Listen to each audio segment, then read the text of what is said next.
This is Curious Minnesota, a Star Tribune project that sends staff from the state's largest newsroom hunting for the answers to great questions we receive from you, our readers. Questions like, why does everyone love to hate Edina? How does Minnesota have so many Fortune 500 companies? What's the story behind Minnesota Nice? We're here to answer everything you want to know about the state's people, places, and culture. Welcome to Curious Minnesota. I'm your host, Eric Roper. Today we're headed to the produce aisle for a deep dive into apples. Namely, why are some apples more expensive than others? This is particularly true of our hometown apple, the Honeycrisp, which is delicious but has a higher price tag than its peers. Now, this is a special question for us here at Curious Minnesota because it was the top choice among people who stopped to vote in our Curious Minnesota poll at the state fair. We spent a sweaty day there collecting nearly 400 votes for which question we should tackle next. It comes from reader John Welsh, who asked us to root out some answers to this crunchy mystery. When I was growing up, my generation, I'm in my 50s, apples were basically just Red Delicious and maybe Granny Smith, but you just didn't have a lot of options. And Red Delicious were just terrible apples. And so I just was not really into apples as a child or even growing up. So when Honeycrisp came around in the late 90s, it kind of just opened up my eyes to apples. And so when they initially came out, you could buy them seasonally, but that was about it. And they were still pretty expensive. But at the time, all the press said that, as soon as more orchards start to grow Honeycrisp, then the prices will come down into the range of the other apples. And that just never happened. And that's why provoked my question is, why are they so expensive? I'm here with John Ewald, who wrote the story for us. He's our consumer and business reporter. So, John, let's go back in time, set the stage here. Why are we even talking about Honeycrisp apples? It's because we have a big Minnesota connection to this apple. So, what is the history there? This apple was developed by the University of Minnesota, and it was released to growers in 1991 and then to consumers in the late 90s. And it was popular because it's crisp and it's juicy and it has a little bit of sweet tartness to it that consumers love. Okay, so it's developed at the University of Minnesota, and so it's been about 20 years now it's been in existence.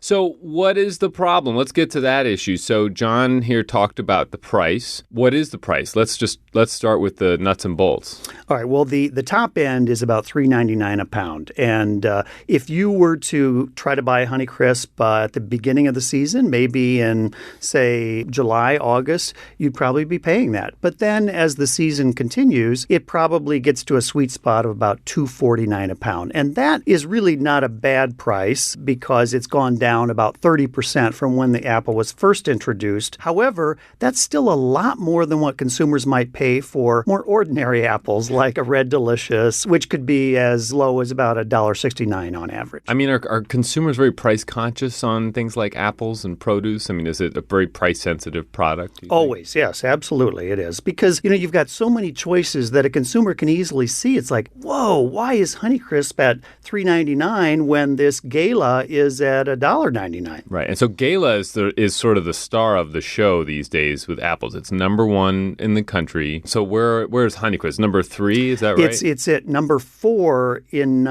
2019, but because it's selling so well, they expect it to overtake the Granny Smith next year. So it's probably going to be number 3 in 2020. And then the other ones up there would be like Red Delicious and Granny Smith and things like that? Those are the ones, yes. Okay. So you spoke with people who invented this and the people who are wholesalers for this product. What was their response to the questions about why the price is higher than other apples? The key there is that the Honeycrisp is high maintenance. And that means that, for example, there's a lot more labor involved with the Honeycrisp apple. One of those things being that when the product is grown, the yield from year to year can vary quite a bit. So farmers have to spend a lot more time trying to minimize that difference, and that extra labor, of course, adds to the cost of the apple. Another thing that's really important is that it is a thin-skinned apple. Literally. It's not just like can't take criticism. Right, exactly. And that means that if it's thin-skinned, when it's shipped and moved and bumped around, it can cause a lot of problems. And so there's a fair amount of those apples, a fair number of those apples, that simply can't be sold as a whole apple and has to be done with something else then. And this is where we get this term pack rate, right? Like PACK rate. And so the pack rate on, what's a normal pack rate? A normal pack rate would be about 90 to 95%. That means that 95% of those apples can be sold as whole apples, and the rest would go into juicing. Compare that to a Honeycrisp, and a Honeycrisp can only get about maybe 65% pack rate, which means that, that's a lot of apples that are being juiced, and farmers don't like that because every time all those apples goes to juicing, they only make about 10% of what they can make if they were to sell it as a whole apple. Okay. And you may have already alluded to this, but it also has it grows like every other season or something like that? Yes, it grows every other season. And the thing that makes it such a difficult apple is that because it's so thin-skinned, the stem of the apple has to be clipped by the pickers. And so normally you would pick with both hands, or maybe you can even do it by machine. But with this apple, you have to pick with one hand, and then you have to slice off the stem with another, and that takes a lot more labor. Okay. So for a while, the University of Minnesota was making royalties off of this, and I thought it was an interesting tidbit in your story. You mentioned that this is the third most profitable invention for the U. The most profitable were an HIV drug and a drug to protect against pig disease, a certain kind of pig disease. So this was number 3. So are these royalties part of the answer, and what were they, and have they gone away at this point? It was never a big part of the answer, no. I mean, a lot of people have that misconception that it's, because of the patents and the royalties, that's what really drives up the price of the apple. The U has made $16.5 million from this apple, which, considering the size of the sales, that's really not all that significant. And the only amount that the U got from growers was $1.25 per tree. So that's really not that much to add up to the price of the Honeycrisp. And so are they still getting that? They are in some countries. The patent has expired in the U.S. and Canada, but it's still in place in Europe and New Zealand and Chile. Okay. And the University of Minnesota has developed at least one other apple, the Sweet Tango apple. That was more recently, went on shelves in 2009. So is that going to rival Honeycrisp, or where is that in the ball game here? It's a good apple, but it's not outselling the Honeycrisp at all. And I think it's probably just because consumers seem to be gravitating towards stronger tastes.